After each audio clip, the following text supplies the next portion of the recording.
niyo kami. Actually po, lingid sa kaalaman ng nakararami. Nabanggit na po ito sa akin ng aking boss na si Miss Annette. 10 taon nang nakakalipas. Wow! Yes, actually, surprising lang. Ito po yung totoo.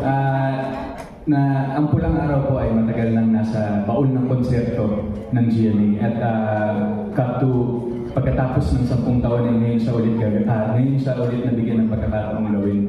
Na nakakatuwa at nakaka-proud na ang dami nang naging pagbabago sa storya at sa laman ng pulang araw. Ngunit hindi nila tinanggal ang pangalan ko sa kanilang isipan. Kaya nagpapasalamat ako sa aking ano ba yung home network sa Tagalog? Tahanan. Sa aking tahanan na sinama pa rin po nila ang aking pangalan sa hanay ng mga artistang gaganap dito. At nagpapasalamat din ako